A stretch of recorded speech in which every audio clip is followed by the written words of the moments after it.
Hello, you're listening to the Career Changemaker podcast. Having the courage to leave a career that you have worked hard to build and try something else can be tough.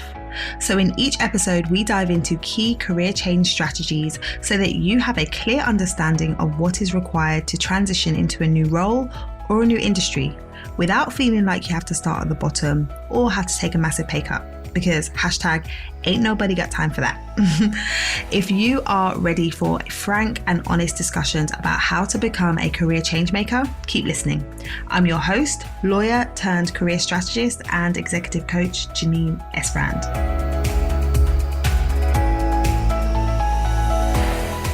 Hello. How are you doing? I want to talk about moving past negative work experiences and the importance of that. And I want to talk about this topic today because I have lots of conversations. I do a lot of talking. I speak to people on podcast interviews. I speak to clients all the time. I have conversations with people just generally.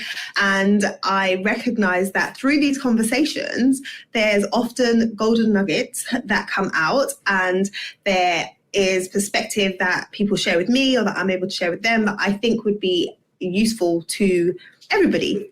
Today, I'm talking about moving past negative work experiences. And the reason why I'm talking about this is because it's come up a few times in coaching sessions recently. So I was working with one particular client who is ready to make moves in her career. She's ready to step up into a more senior position. She's ready to really take ownership of the direction that she wants to take her career in the longer term. And so we were really diving in and getting into what it is that she wants, where it is that she wants to go, and how we need to position herself. So it's exciting that she's taken that step, but what I recognized was that there was some resistance around actually doing the work. So once she identified what it is that she wanted to do and how it is she could go about making it happen, there was some resistance around actually taking the steps. And this happens often. Often people know what they want to do, they know where they want to get to, but there is a path to get there, and that path doesn't always feel comfortable. And so there's reasons why resistance will come up, and there's various different reasons why resistance will come up. But for this particular client, what we realized is that her resistance was coming from a place of past experiences. It was coming because she had some previous experiences with a previous employer that had really impacted her, that had really affected her confidence, and it had her questioning whether or not she could actually move into the type of role that she wanted to move into. So I want to dive into that a bit today, because for many of you, you may be thinking about making some kind of move in your career. You may be saying, yes, I'm ready to go for that promotion. You may be saying that I want to step up and become more of an industry leader in my space. You may be saying that I know that where I am right now is not where I need to be. I need to be somewhere else, but I feel resistant around making the move. And if the reason for that resistance is you've had some negative experiences in the past, it's important to address that, and it's important to deal with that before you try and move forward. And I'm going to break down why it's important. So for this particular client, she had a negative experience in the first 90 days of her moving into a new role, which turns out wasn't the best aligned role for her. And she was worried that if she was to move into another role, a similar experience could happen. So I want to talk about why it is you need to really think about what's going on for you around past experiences. And those experiences could be like particular incidences that happened in isolation. It could be something that happened over a period of time. It could be something that you did. It could be something that someone else did. It could be anything, but there could be a reason why that past experience has really stuck with you and then is impacting the way you're thinking about what you can do going forward and the way you're feeling about what you can do going forward. So if you have an experience and you don't fully process what happened, why it happened, and draw from it the lessons that need to be drawn from it, even though you might think you're just pushing it to the back of your mind and you're just going to forget about it and you're going to move on, likelihood is you're not fully moving on. If it's causing you to not go for what you want as quickly as you could or as wholeheartedly as you could, it means that it's still something that you need to address and you need to be thinking about. And so there's three things that can happen if you don't address those past experiences, those negative experiences, and really take some time to set your intentions about how you want to move forward. So the first thing is you're going to show up differently. So if that past experience has affected your confidence, if it has affected the way you're thinking about your ability, it's going to be very hard for you to show up fully. It's going to be very hard for you to fully articulate your value. It's going to be very hard for you to present yourself as the ideal candidate for a new opportunity if deep down you don't feel as though you're worthy. Deep down you don't feel as though you could actually do it because of something that happened in the past. So how you show up is impacted by what you're thinking and what you're believing about yourself and about what's possible for you.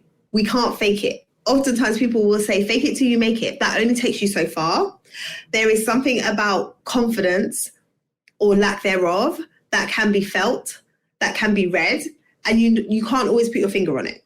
So if there's something that you haven't fully addressed, it's going to be harder for you to show up and impress for your next opportunity. So that's the first thing. The second thing is, it isn't just about what you say, it's also about what you do and what you expect. So you might be saying, yeah, I'm going to go into this role and I'm going to treat it differently. This is going to be a clean slate. I'm going to look at this differently. I'm going to approach this differently. You can be saying all of that, but your past experiences can shape your expectations. So to give you an example of that, one of my clients had a negative experience with a past boss, with a past manager who very much took the position of a micromanager. So they expected my client to go back to them and check things. They expected my client to go back to them and discuss things. They expected to be able to sign off things. So over time, because that was the expectation, my client got into the habit of doing that. Got into the habit of second guessing herself, got into the habit of not fully trusting herself when it came to decision making and instead deferring to her manager. Now that worked for that manager because that was that manager's preference. They wanted to control everything. As my client then moved into a new role, she fell into the same relationship with her new manager and just expected that manager would want to be treated and dealt with in the same way. So what she did was she would go and ask questions. She would check things. She wouldn't take as much initiative and she wouldn't make decisions and she would defer to the manager. Now, when it came to her appraisal and it came to the conversation about how she could have performed better, that manager said he expected that she would have stepped up. He expected that she would have been able to make more decisions. He expected she wouldn't have second guessed herself or she wouldn't have always lent on his decision making in the role. Now, the way that she showed up and the way that she approached this role was very much dictated by her previous experience with her previous manager. However, this new manager, that wasn't his expectation. So if you don't fully address how things were dealt and how things were done and how your negative experience was impacting you or how it affected you, then you may well go into your new environment where you do have a new opportunity to do things differently, but you may bring with you expectations that have been set because of your past experience. So it's important for you to acknowledge it, understand it, and decide, is the best course of action me assuming that my manager is going to be the same as my previous manager, or do I need to have a conversation up front to understand what the boundaries are here? So expectations can be misaligned if you don't address what happened in the past. And then the other thing is, if you are not clear and if you're not aware of the things that have shaped the way that you performed and the way that you've shown up, it's likely that patterns can repeat themselves. So if you're fearing that a similar thing could happen in a new environment, the way that you combat that is to understand what was actually going on here. What role did you play? What did you contribute? What did other people contribute? What were the circumstances? What were the decisions? Really unpacking all of those things so that you're able to distinguish between that specific situation and then any future situation that you find yourself in. So you want to make sure that, firstly, you are showing up in the way that you want to be showing up because you fully process what went on in the past.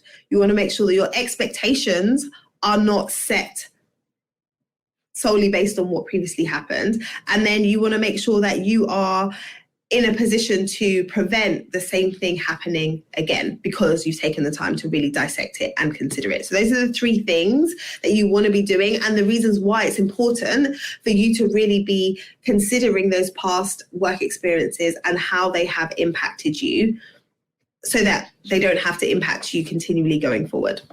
So I'm just looking at my notes. Often we coast along without really taking the intention and taking the time to shape the reality. So going from one role to another role and being passive in that, where you're like, okay, I'm here, tell me what I need to do. I'm here, tell me what you expect of me, without really thinking about, well, what do you expect? What are you hoping to get out of the role? How do you want to show up in the first 90 days? What impact do you want to make? And shifting the focus from I'm an employee who just gets told what to do and I show up and I do what I'm supposed to do and that's how I add value, to recognizing that you taking ownership of your career development and you taking ownership of how you want to grow into a role is the thing that can help you to stand out from other people, that can help you to be noticed, that can help you to make an impact a lot quicker. So when you think about the things that could have happened in the past, there's various different things. Like I said before, there is things that other people have done to you. There's things that you have done yourself. There's things that you influence. There are client relationships that may have occurred. There's lots of things that could have happened. But what you want to be doing is looking at your circumstance and asking yourself, like, what is the lesson? What is the lesson that I can learn from this experience? So that lesson could be something that you need to approach differently, like recognizing that the way that you were working and the way that you were doing things wasn't actually working. And so you need to do things differently. It could be you recognizing that in certain situations, you default to a certain way of operating that isn't serving you. You could be recognizing that certain environments are not the right environment for you to be in, or that don't allow you to thrive. You could recognize that certain personality types don't align well with the way that you like to do things. There's various lessons that you can learn from specific situations. So rather than taking the whole experience with you and assuming that what happened in the past might happen again and allowing that to prevent you from moving forward, take the lessons, but take the time to dissect what happened so you can draw out the lessons, right? What have I learned in this situation, rather than beating myself up and saying, oh, I shouldn't have allowed myself to get in that situation, or I should have known better, or I should have. It's okay, I didn't. That was a situation, it happened. How do we move forward? What lessons can I learn? There's one particular example that always springs to mind when I think about this for me, and that was when I was working as a legal examiner at the Insolvency Service. Quite early on in my legal career, I was going through law school at the time and I was doing this role.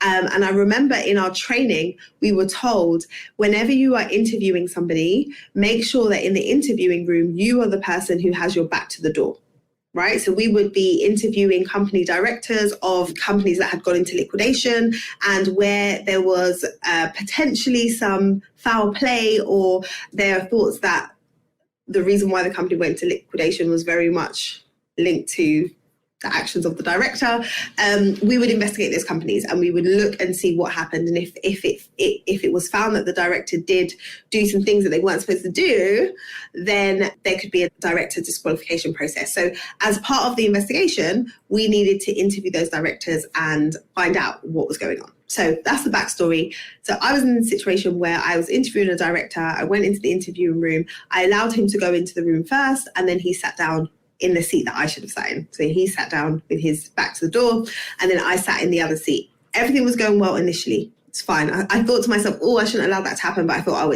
it's done now. He's sitting down. It's fine. As we got into the conversation and I started asking some more and more challenging questions that he didn't like, things shifted and he started to get annoyed, he started to get irate, he started to shout, he stood up. And I was like, this is not really going very well. I had to keep my calm. And because I kept my calm, he kind of like came to himself and realized that he was shouting at me for like, wasn't really my fault, although he was saying it was my fault. And it all resolved. But in that moment, when I left the interviewing room, my thought was, that was a big mistake. Shouldn't have done that. And then what was the lesson?